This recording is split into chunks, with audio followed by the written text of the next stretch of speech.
Okay, we are live again. Sorry about the technical snafu. Jim and On should be here anytime now. But yeah, like we were talking about before, we are going to be talking about the new JBL 4305P, the new powered speaker from JBL. It's a really cool unit, and we will have the Jim and on here from Harman, and both really terrific guys. So we'll get started, and before we bring our guys on, we're going to talk a little bit about Qobuz. I'll tell you a little bit about us. We've got over 80 million tracks now, which is an absolute ton and a half. We've gone up from 30 million, then it was 40, then 60, then 70. We're finally at 80 million, which means you don't have to search for a lot of stuff these days. It's almost all there. Um, we've also we're not only streaming, but we're also a download store.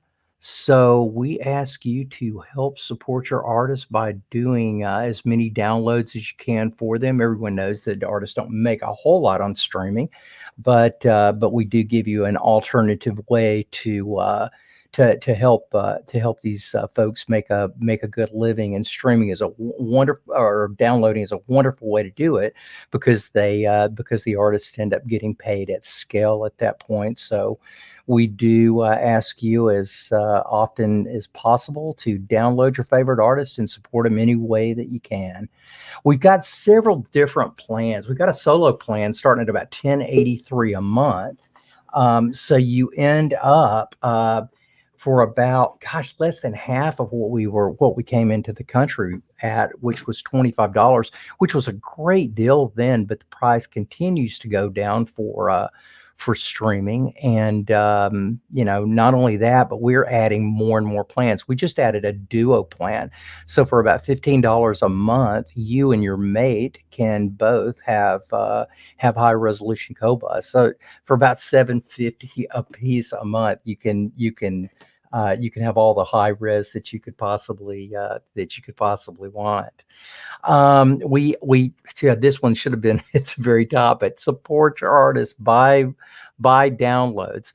We do have another subscription, which is called the Sublime Subscription, and for about $15 a month, you end up saving so much money on your downloads. So if you are a download person, if you are one of those kind who either just likes having a whole whack of music on your own hard drive just in case, or if you are the kind that just wants to support your local your favorite people, this is a great way to do it. Because if you're in the Sublime membership on Qobuz, I just pulled up something sort of random. It's Pink Floyd Dark Side of the Moon. Anyone, even if you're not a member of Qobuz, can get this album for $19.49. But if you're a Sublime member, you can get the same album for $12.99. So if you can imagine, just a few album downloads per month will end up paying for itself if you are a downloader. So keep that in mind. You can always upgrade your account. We also have just tons and tons of editorial, and it's all handwritten by people from Qobuz. And this really makes the site interesting, because we not only really want to supply you with as much music as we can, but we want to supply you with as much information as we can. And we have some wonderful writers. The head of our music department in the U.S. is Sujan Hong, and she just does an absolute wonderful job. So dive deeper into your relationship with your artists, and have fun with us at Qobuz. Thank you very much for being here. And now, without further ado, I'm going to bring on a couple of guys that I think a lot of, and both of them really are very instrumental in making just big things happen at Harman. Our first guest is going to be On Nguyen. He's the principal engineer at Harman Luxury Audio and is responsible for the 4305 that we're going to be talking about today. And we're going to be talking about the L75 a little bit, which was just before this project. Different series, but Nguyen is instrumental in making these in making these technical things happen. The next fellow up is a good friend of mine and also a drummer. We both hang out with musicians. Jim Garrett. We love Jim. He has been with Harman ever since I've known Jim, which has maybe been about 6 or 7 years now. But Jim is the senior director of product strategy and planning at Harman, and really not a lot goes on at that company without Jim giving his blessing and being part of it. We're really happy to have both of these guys on the show today. So without further ado, I will welcome Jim Garrett. Hello, sir. How are you? Good to see you. Sorry about the tech issues before. I did something so incredibly stupid. Jim had asked me before the show, well, this is on YouTube, right? Do you have the link? It's, oh, sure, no problem. I go to YouTube, I grab the link, I send it to Jim. I kept the YouTube window open. So when I started speaking, about 20 seconds later, I was followed by the exact same thing that I just said. So it was like, oh my God, this is horrible. So I want to apologize to everybody for my technical snafu. I was trying to blame everyone except myself, and it was actually, it was kind of all on me. I know we've got, not even a fraction of the people that we would have had if we would have just done the original one. So we're going to have these guys back again with another project that we'll be talking about soon. The next important fellow that I would like to welcome on is On Nguyen. How are you, On? I'm good. Good afternoon, David. How are you doing? It's good. It's good to have you on. It's really quite an honor to have somebody of your position on the show with a couple of jokers like me and Jim. Thank you for the introduction, though. So Nguyen really makes it happen. He's the technical director and has done a lot of work on these 4305s. And this is a really interesting speaker that we've got. In fact, when you guys first started showing me the pictures of these things, I was thinking, how big is this? Because there wasn't really anything to scale when I first saw them. They just looked like this. So I'm kind of thinking to myself, well, these things are about maybe 3 feet tall, and they remind me of like JBL professional monitors, but they're actually not at all, are they? Right here, you can see that it's a pretty compact little monitor. It's a great little speaker. Yeah, so a little bit later on, Jim sent me this picture. And I went, oh, yeah, these things are really, really manageable for, any home situation. Yeah, there you go. So actual size. Yeah. You're a pretty strong guy. You make that look like it's a light speaker, Jim. It's not light. I may have just injured myself lifting it up there, but yeah, pretty compact little monitor. So don't let its size fool you, though. What On and the team were able to do is pretty impressive with the performance here. Well, not only was this project impressive, but On, you were on a project prior to this that we were all just flipping out over, the L75 MS speaker. That's this guy On. This is a fully powered speaker as well. And On designed this guy to be sort of a single solution. This is more in the classic series, right, guys? Correct. Yep. But really has a lot of the same principles, and I think same design principles as it does with the 4305P. Is that correct? There's a lot of similarities, of course, to the content capabilities. The L75 is obviously an all-in-one unit. Designed for kind of single piece solution. The technology is common to the classic series. So when you look at the transducers that are in that product, you'll see a lot of similarity to the types of transducers that we use in those. So that's the white cone woofers and the titanium or aluminum dome tweeters that we use depending on the model. The models you see here in the studio monitor range is a different series of products. So while a lot of the streaming engine and content and things like that are similar, we've done a different approach here with the high definition imaging horn and the compression driver up top. So there are some things that are different, but behind the scenes, the capabilities of the streaming engine are very, very similar. Actual inputs, like physical inputs and things, do differ, as those products were intended for different uses or different applications. But that's one of the cool things about the platform that was created here on the streaming side of that, was allow us to implement it into different configurations to go for similar yet very different products.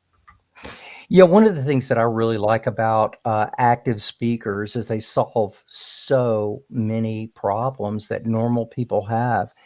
What's your basic idea behind building everything as an all-in-one on? Well, one thing about, for example, passive loudspeaker. So you have separate amplifier, processor, and things like that, and you rely on the passive crossover to give you a target, a frequency response that you want to have. But for active loudspeaker, because it's a closed loop design, so you actually have control of the frequency response by having amplifier portion of it, and also the DSP portion of it help to process all the heavy lifting like DSP or even any like room correction, EQ, limiter, all of that. And it's easy to manipulate the frequency response the way that you want it to be. So it's not better or worse than passive, but I would say you have more control of it compared to the passive loudspeaker.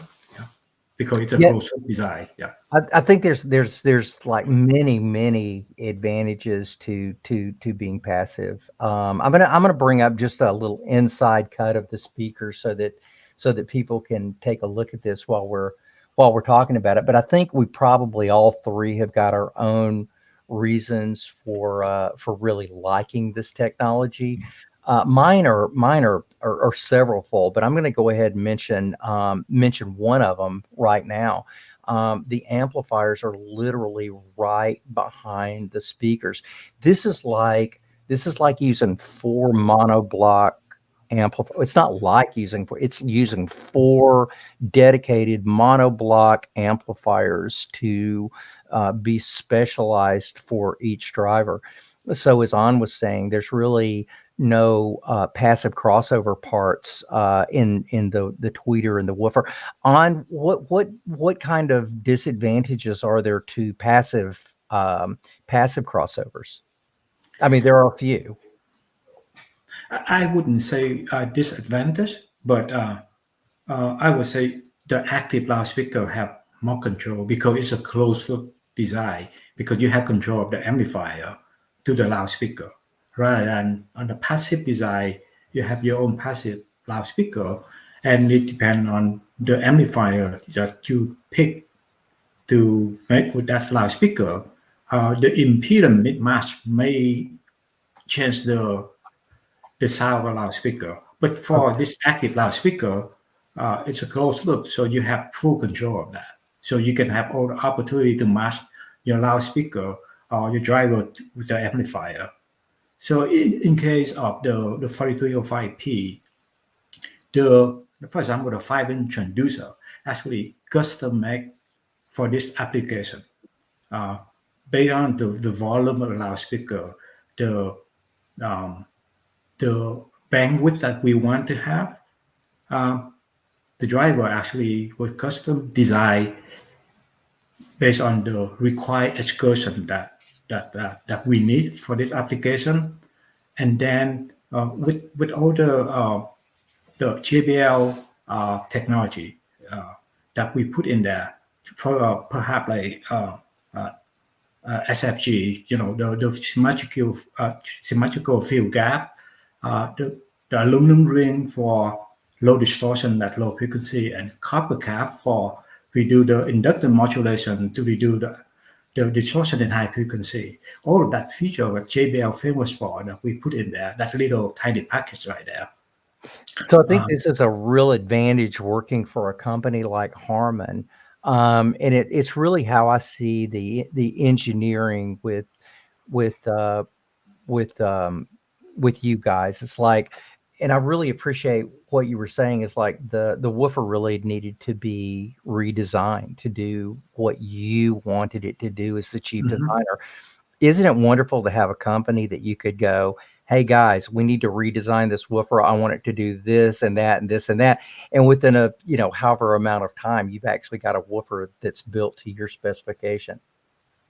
Yeah, I mean, in order to maximize the performance, as you know, there's for a certain volume of a loudspeaker, there's only two small parameters that can optimize for maximum loudness and also the bass. So because of that, we designed a new driver for it. So that's fantastic. It's great to have those resources at your hand that you can actually not have to go to another manufacturer and try another woofer or, another woofer in their line. It's great that you guys can call them up and go, I need this specification. I need this woofer to do this, or I need this tweeter to do this for the special design. That's one of the things that really is a huge advantage to having a company with the kind of resources that Harman has, is that you don't have to cut any corners. That's huge, because 9 companies out of 10 would just use the woofer in their 5.5-inch model that they used before, because they don't really have the kind of resources that you guys have. That must be a huge privilege for you. Yeah, it is something with the high frequency portion of it. For example, the compression driver is similar, and also it's patented, designed by our JBL Pro sister company, and then the horn in front of it, like Jim mentioned, it's the HDI technology that we have patented in-house. And so even the horn itself have been custom made for this application because of the given the surface in front of it, the real estate that for the horn, and the coverage angle that we want to have for the near field and far field application. That's a brand new horn that we designed just specifically for just the coverage angle, and of course to beat our philosophy, Harman philosophy in acoustic, that smooth sound power and directivity. So we have to design a new horn for it. So we don't use this horn from other product. This is custom made for 4305P in order to maximize the performance of it. Yeah, I think most people think of JBL as just a great speaker company. I think of I always think of JBL. When I hear JBL, I always think Pro. I always think Pro Audio, because you guys did such a great job, or not did, you do such a great job in the Pro side of things, that I'm quite sure that a lot of that technology finally ends up making its way down to a consumer product like the 4305. Yeah. Good job. Yeah, for sure. Good job, on. I can't wait to take a listen to it. Just so you know, in the audience, there's a 4305 playlist. It's the JBL 4305 playlist that On made, and actually on that playlist features a whole lot of songs that On used to help voice the speaker and to design the speaker. So go to Copaz, look up JBL under playlists, and you'll come right up on that. You'll come right up on that playlist. So thanks for putting that together for us, On. We really appreciate that. You're welcome. So Jim, buddy, what do you think? Well, I mean, I know you probably think of this a little bit differently, or maybe you think about it the same. Give me your advantages to powered or active loudspeakers. Why did you guys think that this was a great idea? Well, there's a couple of things. I think On is a very humble man, and I don't agree. don't underestimate what was done here, because with the resources at hand to basically custom develop a woofer and a compression driver and a horn and all the corresponding electronics, that's pretty impressive. I think, the advantage of what we have in a system like this is the fact that we can get performance that is really in a passive speaker. You'd have to have a larger floor standing loudspeaker to achieve the type of performance that the engineers were able to get out of this guy. So, when On says, some advantages, well, when it's a known quantity woofer with a known quantity amplifier connected together, you can custom tailor the performance specifically for that given application. In a traditional passive loudspeaker, of course, it's unknown what amplifier is going to be connected to it. We don't know the power, the qualities, how stable it is with various impedances and how it's going to respond under that given load. And all those things go away in an active speaker. So I think from a design standpoint, you're able to achieve something that's remarkably high performance from a very, very small package. And that's with this is something I think people are going to be surprised when you hear it. The other application in terms of doing fully active loudspeakers, of course, is the fact that you don't have to have any other electronics. So as people are looking for a more simplistic solution, a traditional system, you've got to have an amplifier and a source player and a pair of loudspeakers and interconnects to put it all together. But as people have changed, and of course, streaming audio, as we know, is a great way that people are accessing their content now. All you need is this pair of loudspeakers. That's your system, because you can play from your mobile device. You can connect your computer, for gaming. You can connect a television to it. This could be your audio system in a primary room, a secondary room, could replace a sound bar. There's just so many applications that you can do. And then with some of the things that we added to this one that kind of move it more into the content creation side, then it becomes a tool that you could even use at home when you're making, videos or writing music or, your latest TikTok dance craze that you're going to put together. So it becomes then, something else that you could do, another application. So for us, it's a very exciting type of product. So I think it's moving us into the future, better performance, smaller form factors, but opening up just a whole host of applications of how you can use the product. So. Yeah, you guys have got some killer features on this thing, and really, I think you've answered the question of today. This is, to me, such a wonderful way to hop into audio, and it's such an efficient way to hop into audio. This may end up be the way that you like to listen, right? A lot of us audiophiles, we really dig the big stack of electronics in the middle because it's kind of a hobby, right? Or it can be a hobby. Others are just music lovers. They just want the bare necessity to get as much as they could get out of the music that they're listening to. So really, you don't have to start or even finish at a multi-$1,000 system. Systems like this are a great building device, and you guys give a wonderful way that you can build onto these several different ways. One of the things that I really like about this speaker are some of the features, and this is really kind of what I want to talk about for just a little while. The first being a sub out. So guys, tell me a little bit about the sub out and why you decided. And what if I wanted to use two subs with this? This has only got one sub out. How would I accomplish that? Well, it is intended for connection to an outboard powered subwoofer, and it's a signal sensing connection on here as well too. So we can optimize. Another advantage of an electronic speaker, we can optimize the performance of the speaker when you put a sub with it.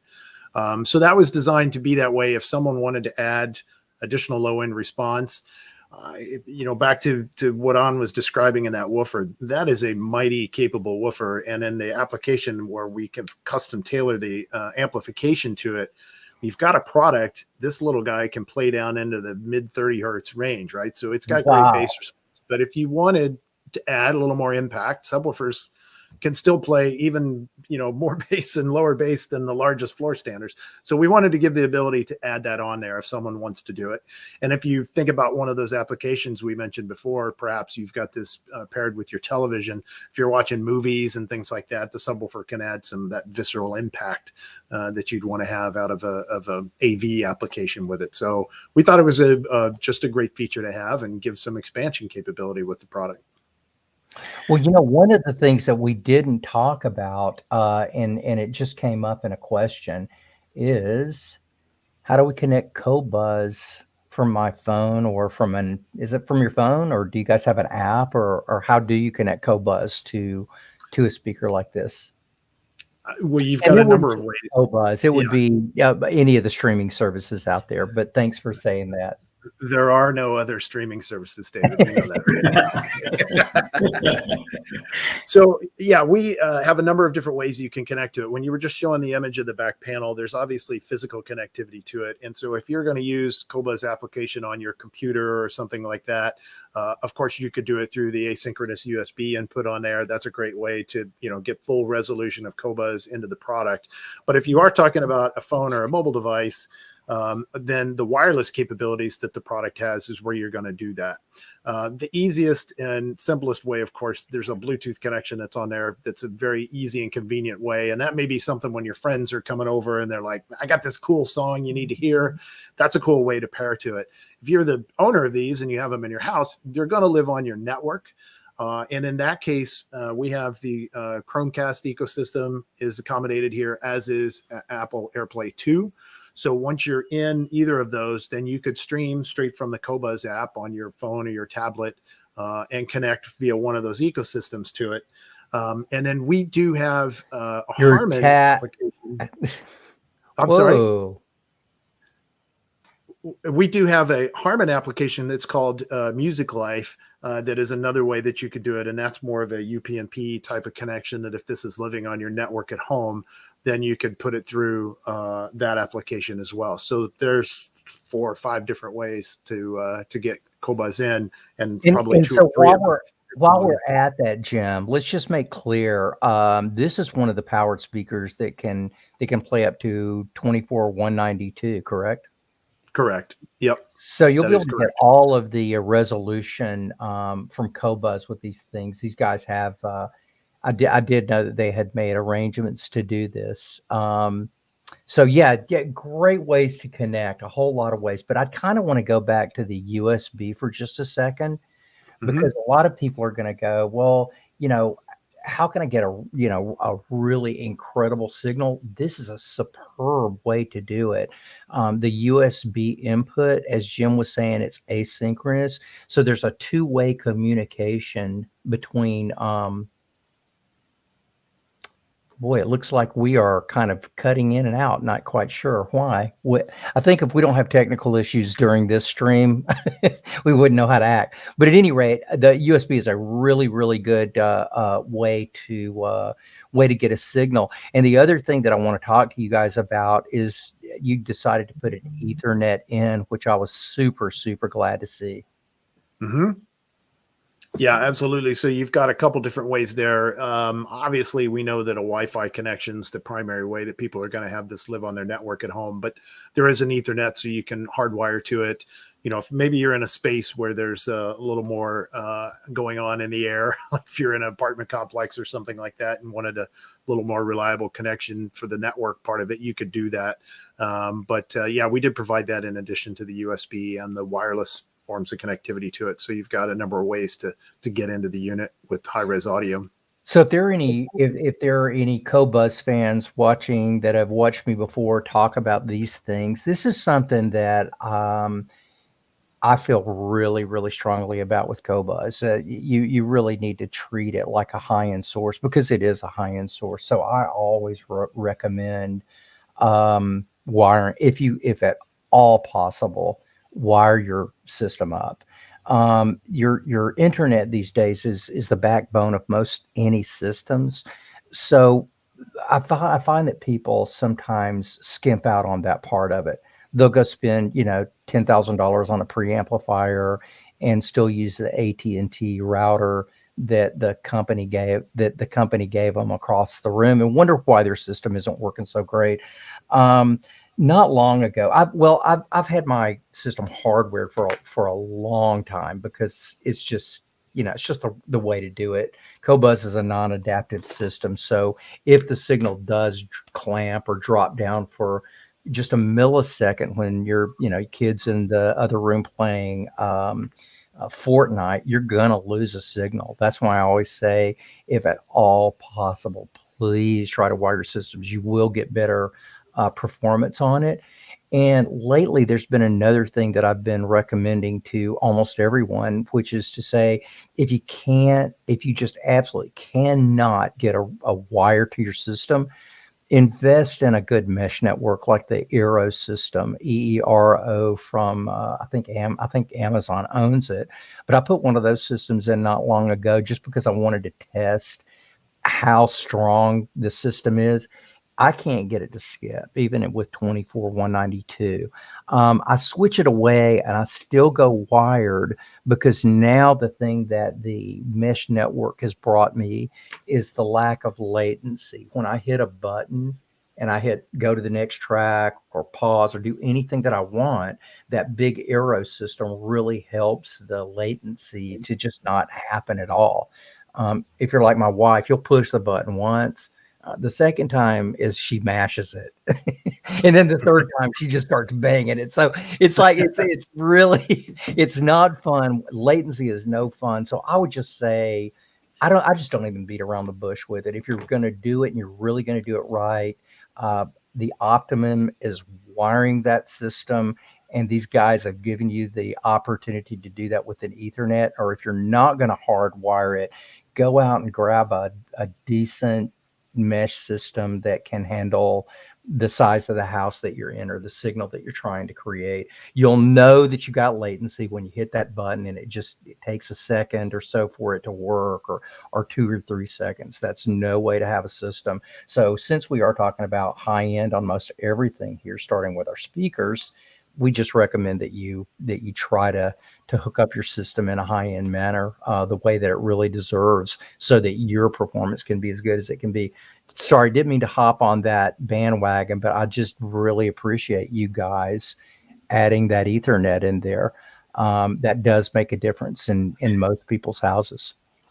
One thing, David, talking about the high rep, even the amplifier that we chose for this application, actually it's capable of 32-bit 192, even though it's processing at 24,192, but it's capable of 32 to 192.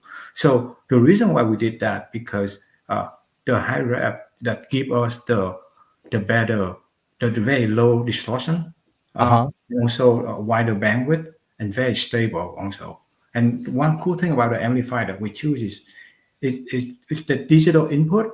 You could go directly to the output. I mean, it's pure digital from the input to the output, rather than, you have to go through the input and then conversion, and then going out to the output, and then you have to do conversion again. So, but because of the high rep, the microcontroller is capable of 32,192. So even though you need it, but still, it definitely process 24,192 with no problem at all. So, yeah, that's fantastic. A lot of the systems these days will go up to only 96. So I appreciate the extra effort that you guys put in this thing to make it at least do 24,192, which will at least take care of all of your Qobuz stuff. So that was wonderful. And I got to tell you, An, I just absolutely love the design of just the inside of the speaker. I know this is where the magic happens. So can you tell us about the amplifier power that you've got on the top, the tweeter, and the amplifier that you've got on the woofer?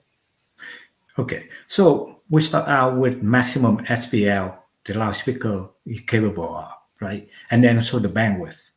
And from there, we looked at the efficiency of the low frequency transducer and also the efficiency of the high frequency transducer, along with the horn.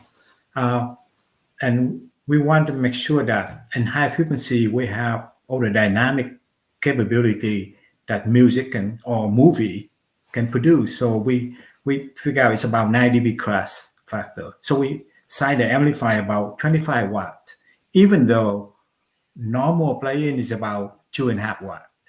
But we need all the headroom for the dynamic and the crash factor in there. And in the low frequency, we put 6 dB crash in there. So we put 125 watt RMS in there. With normally you see about 50 watt RMS, but because of the crash factor, the dynamic that we want to put in there, we put 125 watt. So that's the different, the reason why we have different amplifier power on the high frequency and low frequency. Yep. Yeah, headroom is such a it's such a wonderful thing to have, and if you don't have it, here's what ends up happening, folks. You end up blowing your drivers. So I really I love that the what you're using and how you're using the amplifiers. You always want to use more power than you need, so that the power that you end up using is always super clean. So if on is only using 75% of the amplifier at kind of max volume, you've still got, a good quarter of that amplifier that's not being used. That's actually the headroom of the amplifier to make sure that everything that you're playing at that point is super clean. I was wondering when you were saying we were talking about this yesterday, I'm going, yeah, he's got 25 watts on that top end amplifier. There's no way he's ever going to run 25 watts through that tweeter. There's absolutely no way that thing would be totally screaming at that point, right? Yep. I mean, with the efficiency, the compression driver and the horn is so high. I mean, at 1 watt, it's about 115 dB. So, I mean, the woofer is about 85 dB. So you have so much headroom between the two drivers. So if the woofer playing 50 watt RMS, the compression driver is only play 2.5. There's so much headroom there that you need for a dynamic. So when the kick drum play, you can feel it, or the snare, all of that kind, or the vocal go from low to high. You're going to be able to reproduce that without any compression, without sounding flat, without collapsing the sound state of it. So we value that kind of stuff. So yeah, we got a couple questions that popped up. I apologize if I'm not answering all of your questions, folks. I'm really paying more attention to Jim and On, and I do eventually try to get to these things. But one of the questions is from an old friend of ours, Derek Hughes. If I use the Ethernet connection, does the box have an embedded app so I can connect Qobuz natively? Yes, it does. We were just talking about that. It doesn't really require an Ethernet connection. You can still do that wirelessly and use the app that these guys have got. And then another good friend of mine who I just saw in New York last week, Dave also works with Jim and On. Dave Trevisi, hey buddy, I'm glad you're here. This product is also a Roon endpoint for those who use Roon. Folks, about 50%, if not a little more, of the subscribers to Qobuz use Roon. What an incredible user interface it is, and it's actually my favorite way to listen to music. I will usually check out the apps that manufacturers have just to say I did, but even on my DCS Bartok, I'm using Roon. I'm using it on every single thing that I've got because it just, the GUI remains the same no matter what endpoint that you're using. So yes, this is a Roon endpoint, and yes, you can get Qobuz and other services natively on the speaker. Really neat design. This is a speaker for the future, guys, for sure. Really good job. I've got a big question for you, though. You know me, I like to go big.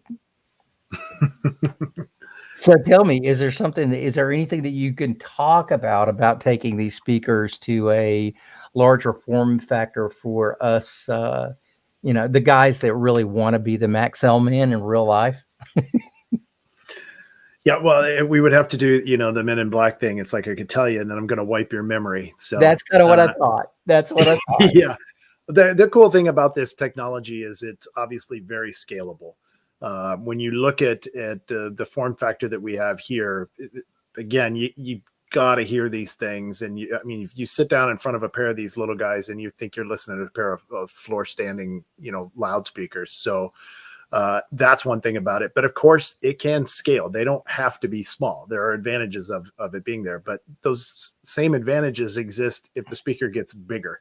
So it's just a cool technology to do things. I think, as I mentioned before, it eliminates a lot of the complexity of a traditional hi-fi system when you bury everything in here. So if you look at how people are accessing content right now. We've got a generation of younger listeners that have come in and listening to portable devices and Bluetooth devices and things like that. And as they're looking to move up, and they're experiencing Qobuz and other streaming services that show them there's higher quality performance to be had, this type of product can deliver on that higher quality performance. And you can hear the quality that you get out of Qobuz as a streaming service and the music there. But people still want to have that same ease of connectivity as what they had with those smaller portable products as well. And that's, I think, what's great about this product is it gives you the best of both worlds. And so when you're out there and starting to explore, it's like, I've got that ease of connectivity. I can play things from my phone or a tablet. But then when you start to take things even further, and you start to explore things like Roon, that's a great way to, if you've got multiple streaming services or content living on a drive, you start to aggregate everything through Roon, and the ability to do high res audio, up to 192. And this thing can do MQA decoding. And so we put all of those things in there that as people start to grow with the system and experience what's out there, what's possible, this thing can grow with them. And still provide that same ease of connectivity and operation that they're used to. So it's kind of the best of both worlds, I think. One thing I want to add also. I'm sorry. One thing I want to add to what Jim just mentioned, because since this is the near field and far field application, so you can use it for mixing music or other stuff and then playback at the far field. You can playback. So one single pair of loudspeaker can do pretty much thing that you want at home. For some of you guys out there that want to do mixing at home, like music or YouTube thing, and then playback also. Nobody's doing that at home these days. What are you talking about?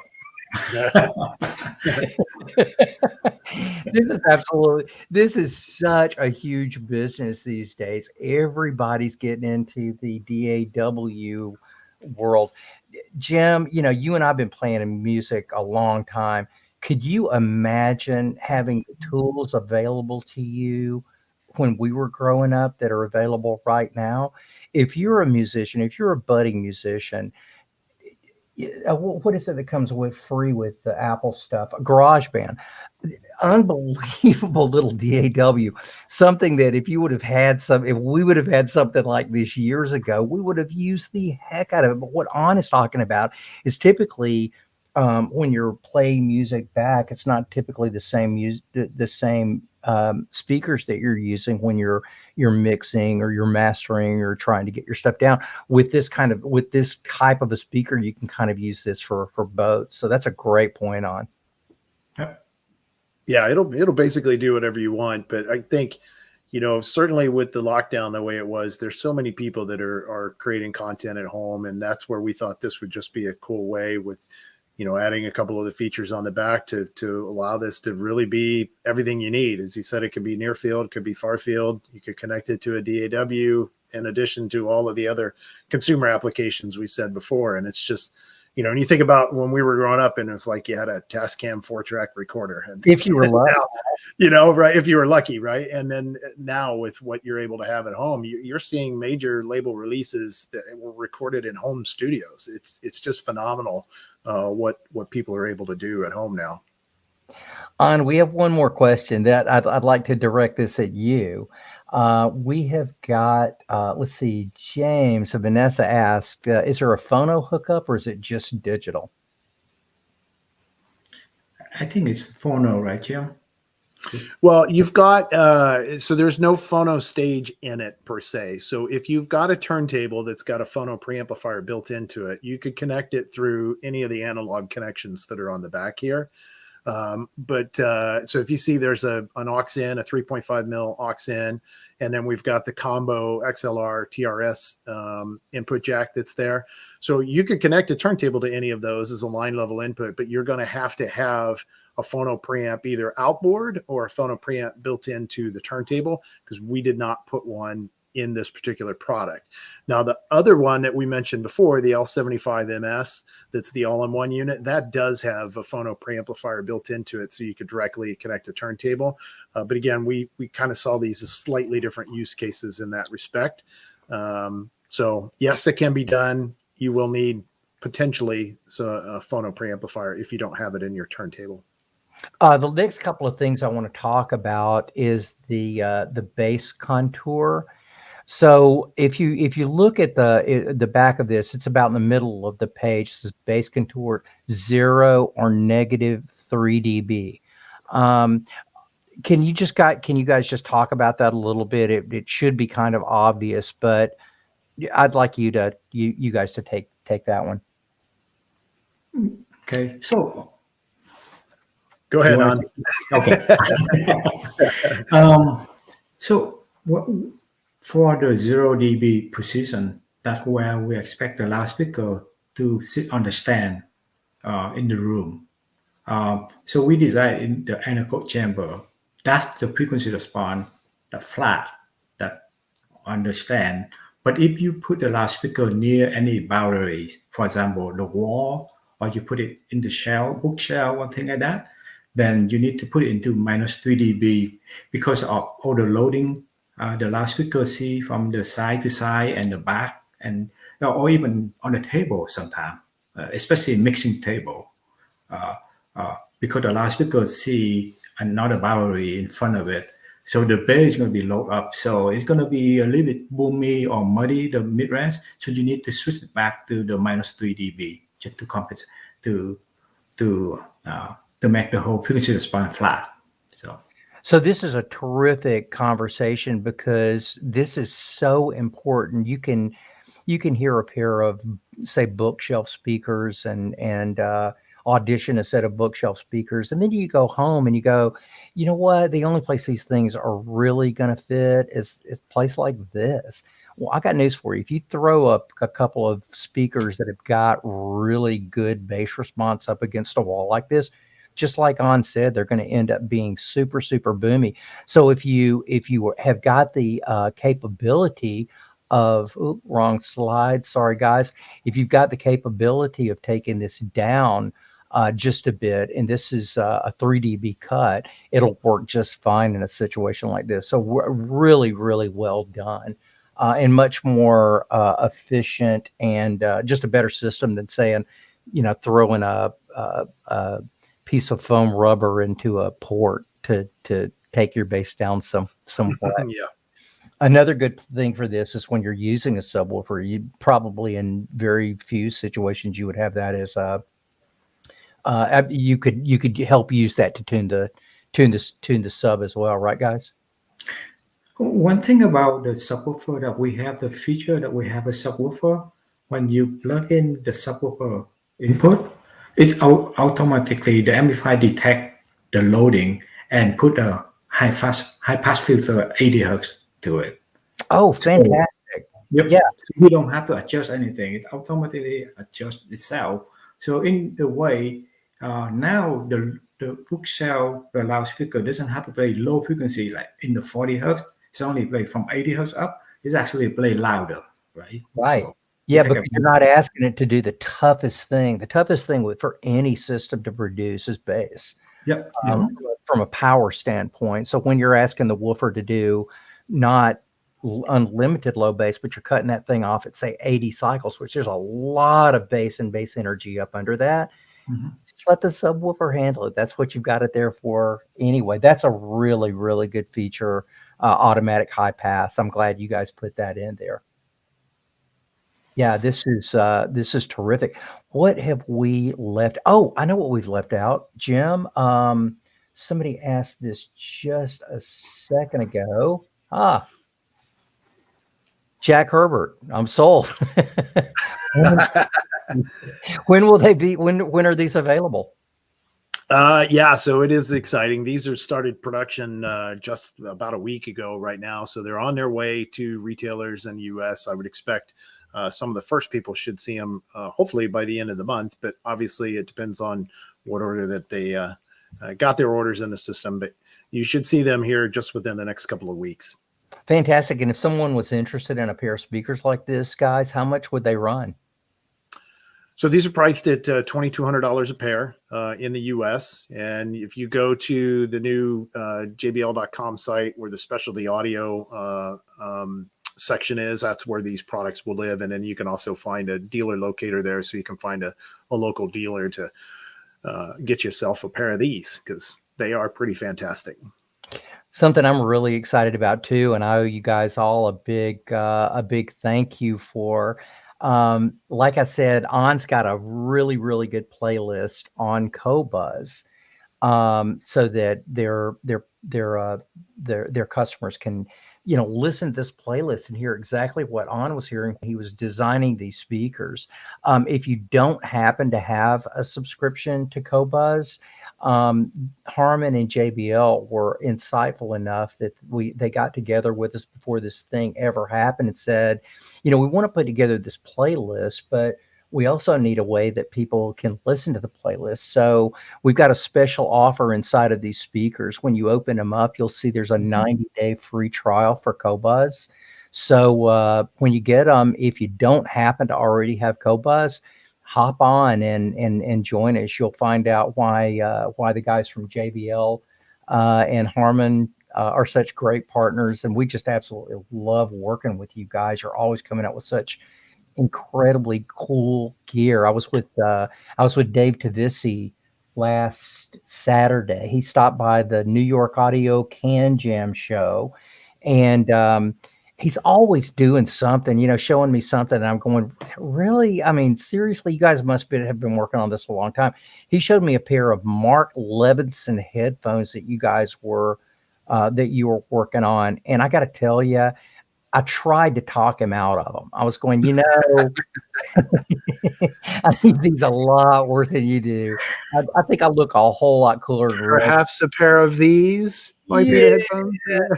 So here's the thing. I am not the biggest Bluetooth fan. I'm just not, right? I mean, I think I'm just like 3 degrees too snobby for Bluetooth. I think I'm just like that cool that I cannot like Bluetooth when everybody else does. Dave, he gives me the headphones and he's going, take a listen to these things. I'm going, Dave, you're about to listen. You're about to make me listen to Bluetooth. He goes, oh, no, Dave, just try them out. And, like I'm rolling my eyes. I turn my head and I'm rolling my eyes going, yeah, this is going to be great. So I stick these things on and I absolutely flipped out how good they sound. I've never heard Bluetooth sound so good. My question prior to throwing them on my head was, can you wire them as well, just in case? Yes, you can. Yeah, wired and wireless. They're about $1,000 per pair. But I got to tell you, folks, I've listened to a lot of $1,000 headphones. These things way overperform. I was just completely enamored with the sound that we were getting out of those things. Yeah, fantastic product. I think that we should do a little session together on those as well. So, I think we will. Oh, Darren Kong, he's a great guy. He joins us all the time, and he wants to know, is the Bluetooth aptX, or is there anything special about the Bluetooth? So we're talking a couple different products here. So, sorry, we were actually taught this was for the speakers. I apologize. Yeah, no, I figured so on the 4305P, no, the Bluetooth, it's 5.1. It does not have aptX on it. On the headphones, we have aptX adaptive and LDAC capability. So there's some different things we did with the headphones as a primarily wireless device with it, but not on the 4305. The Bluetooth is standard 5.1 Bluetooth.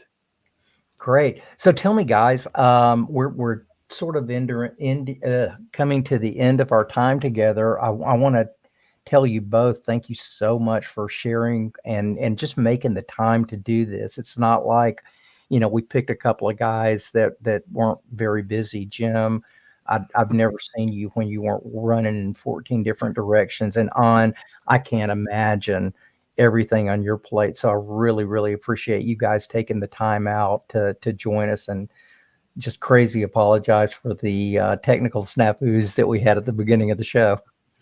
That's all right. We got through it. It happens.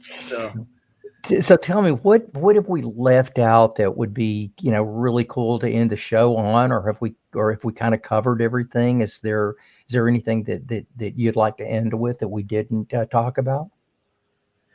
On the technical side, I need 3 hours to talk about. So, right. Next time I come to California, I'd like to sit at your feet for 3 hours and just let you take me through the whole thing. I'm actually one of the guys that would just be fascinated the whole time. So thank you for offering that time, and I will take you up on that, my man. We would love to have you. Thank you. Jim, anything you'd like to say? Any upcoming plans? Where are you guys going to be next? What's going on? Boy, there is a lot going on. A lot of products happening. We're just excited to, have this coming to market. We announced these back at CES and created quite a buzz with the 4305P, and it got on a lot of best of CES lists. And I think Wired magazine, even mentioned, hey, they were the best home audio product there. So that's pretty cool. I think you saw, I see Dave's weighing in here too. Yes, they are available in both the natural walnut and the black walnut. I think it's not black. They're welcoming back. Don't correct your boss. Yeah. Oh, he does say back or walnut veneer. Yeah. So this is the walnut one that I had, black walnut, and then you showed a lot of images of the walnut one. So that's a couple of different color choices. We do that blue baffle that you see on these is pretty iconic as part of it's one of the signatures of the Studio Monitor series. So that's always there. And then you get either a black grill or a white or a blue grill, depending on if you're the walnut or the black version on that. So a couple different aesthetic options that you have for the product. We didn't talk about it. You showed the secondary speaker in there too. There is the ability to either go with a wireless connection between the speakers or wired. So when we were talking before with how you connect, Ethernet or Wi-Fi from an input signal, you see that connector that's there called digital link. That is the ability to tether the primary and secondary speakers to each other. Otherwise, they are working on a proprietary Wi-Fi signal between them. So in that case, you can see that there's an amplifier in both speakers. There's, a power cord for each speaker. So you take them out of the box, and I can just set them down where I need the left and right, plug them into the wall, and they're good to go. You can see here next to that left-right assign. I can, say whether this is on the left or the right channel, because all the controls and the inputs are on that primary speaker. Secondary speaker just has the amplification in it for that one. So it's listening to this one. So you can do that with no cables whatsoever, or that digital link. We provide I think it's a 2 meter, 3 meter cable that we put in the product there so that you can tether the two speakers together. When you do that, you will go from a 2496 resolution with the wireless connectivity to a 24192 when you tether them with the cat cable between them. So, well, I have to ask. We'll mention as well. I have to ask, because this was for lesser manufacturers, this was a really, really tough thing to do, and still is for a lot of these guys. Is when you're using master amplifiers in both speakers and you're connecting them wirelessly. A lot of people have a tough time with latency, so you get a smeared image, and it's not really good. Oh, I love it. I think I think I got on On's last nerve there. Tell me about. Are you non-latent or what, On? I think the Wi-Fi module between the primary and secondary, the delay practically is nothing in the microsecond. So that's incredible. So up to 2496, you can do wireless, just like Jim was saying, then if you want to get that extra amount of performance and you want to go 24-192, you just need to hook the two speakers together some way. But even if you're dealing with like, if you're up to 24-96, folks, you pretty much have knocked it out, right? It's I know we're Americans and 2 is always better than 1, but it's not necessarily double, right? It's just maybe just a little bit better, but that's really incredible that you guys even got 24-96 out of these things being wireless. I'm really, really looking forward to these speakers. We've got a pair, I'm pretty sure we got a pair on the way to Cobuzz France. And so you'll be seeing a Cobuzz JBL 4305P review on our on Cobuzz's site. We take a little different stance than say a reviewer would take. We take the stance of music lovers. That's the only people that from our company that ever review anything. And so I got to tell you, the guys that are going to be reviewing this are really excited about getting them in. They were talking to me about it a couple of weeks ago before I went out of town. So I'm not sure if they've gotten them in yet or not, but they're all really, really looking forward to it. Yep, exciting. So, and I did want to just thank you again for the time and the partnership on this. You know, we all are music lovers on the team, and we love the Cobuzz service, and so we've created a lot of playlists and things that we do certainly as we're developing products. But it's just a great way to to find, explore, discover new content. It's a really great tool, and I think that partnership of being able to provide that 3-month free trial period that you get when you buy one of these products, whether it's the L75 or the headphones or the 4305. I think we're hoping that we get people exposed to greater quality sound and see, as you're moving up and getting better equipment, have a better signal source to go with it. So again, thank you guys for all of your partnership and the great service that you provide. I got to tell you, it's on my side, it is an absolute pleasure. And I don't want to say that without qualifying it just a little bit. I work with most audio companies out there. And I mean, when you start getting into large companies, it starts being kind of difficult. But I got to say that Harman has been one of the easiest companies that I've ever worked with. These guys are incredibly responsive. They give me people like, Jim, you to talk to, or or Dave Tavisi, who's kind of over the heads the whole division. And when you guys don't know something, you just turn me on to the person that does. It's just always very efficient. It's always very pleasant. And you guys are just wonderful to work with. So wishing you incredible luck with the 4305, although you won't need the luck. You guys are just on an absolute tear. I think everybody started really looking at you guys when you started bringing back some of the vintage stuff and going, yeah, this is what we did in the 70s. And you're looking at this stuff going, oh my gosh, this stuff stands up to today all day long. So really, really appreciate you guys being on and wishing you the very best. Folks, be on the lookout for the JBL 4305 coming to a retailer near you. At least go in there and take a listen to them. High performance stand mount speakers like this are they're actually hard to find. I mean, there's a lot of small speakers out there, but very, very few with a feature set and a performance set like these things are designed with. Thank you so much for all of your work and dedication to present to making a product like this. I was talking to Jim yesterday. You weren't in the conversation, but one of the things that Jim said to me is, is extremely humble. He won't be bragging, and you're going to really have to kind of drag things out of him. But we all do appreciate how smart you are, how much you bring to the table. Well, thank you for having us. Well, guys, we're gonna end this and hang out for just a minute. Everyone that was involved that did join us. Thank you very much for hanging with us. We apologize that we had a little trouble, a little technical trouble at the beginning. However, if you do want to view this video from in its entirety, you can see it on YouTube. Just look up Cobuzz and you'll see Jim and On's face to begin with, or at least the banner. So guys, thanks for joining us, everyone. Thank you. We're going to be signing out, and hope you all have a wonderfully musical weekend. Thank you, sir. Thanks.